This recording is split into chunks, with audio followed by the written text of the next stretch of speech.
Salut à tous.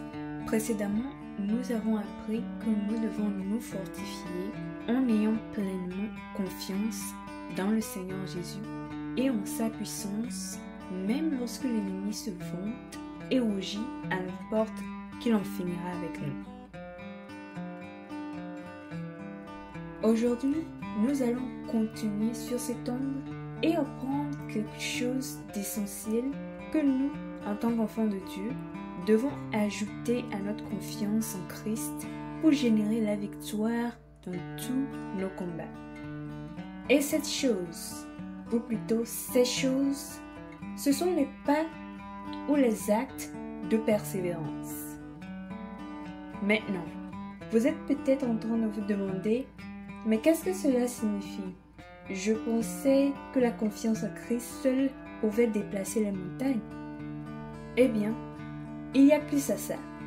Alors, pour mieux évaluer le concept entier, commençons. Dans la vidéo précédente, nous avons vu que le roi d'Assyrie, Sennachérib, avait décidé d'attaquer Jérusalem.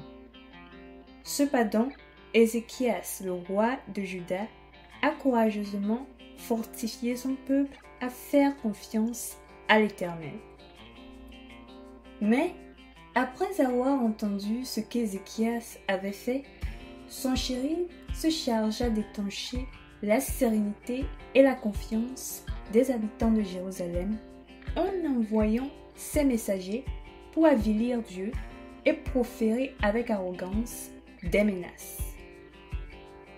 Néanmoins, la Bible dit que ces menaces et blasphèmes ont plutôt poussé Ézéchias à crier à Dieu et à informer le prophète Ésaïe pour qu'il intercède également dans la prière avec lui. Et la Bible dit qu'en retour, par l'intermédiaire du prophète Ésaïe, Dieu dit à Ézéchias les paroles suivantes à propos de Sennachérib.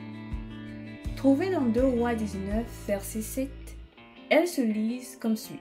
« Je vais mettre en lui un esprit tel que, sur une nouvelle qu'il recevra, il retournera dans son pays, et je le ferai tomber par l'épée dans son pays. » Amen.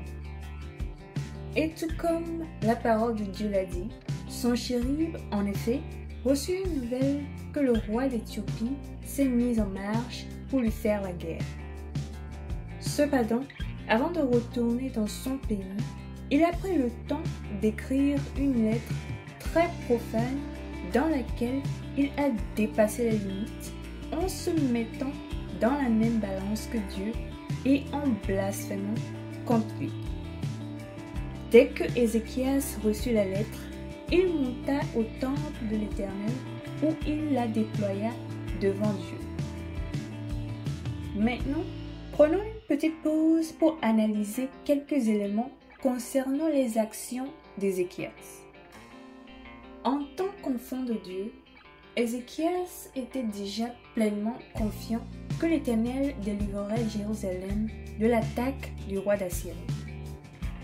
Mais, lorsqu'il fut témoin de l'audace de Sennachérib et de ses hommes, Ézéchias attacha à sa confiance une hâte qui était de s'adresser à Dieu et à l'homme de Dieu. Et suite à cela, il a reçu une assurance prophétique que les Assyriens ne triompheraient pas d'eux. Néanmoins, plus tard, lorsqu'il reçut la lettre blasphématoire de Sennachérib, ce fut comme si par rapport à ce que Dieu a dit, les choses empiraient. Alors, Ézéchias a décidé de faire quelque chose d'incroyable, de poser un pas de persévérance, en se rendant dans la maison de l'Éternel pour lui présenter la lettre de Sennachérib, les paroles de son cœur, mais surtout pour réclamer une manifestation immédiate des paroles de Dieu. Et comme la parole de Dieu prononcée par l'intermédiaire d'Ésaïe, la Bible dit que cette nuit-là, l'ange de l'Éternel sortit et frappa dans le camp des Assyriens 185 000 hommes. Quant à Sennachérib lui-même, ses fils le frappèrent avec l'épée alors qu'il était prosterné dans la maison de son Dieu, dans son pays. Bien-aimés en Christ, la confiance dans le Seigneur est certainement cruciale car elle montre que vous avez la foi qu'il peut effectivement tout faire. Cependant, si vous ne persévérez pas dans votre confiance en Christ, à travers vos actes et vos pas, vous ne pourrez pas voir la victoire se concrétiser.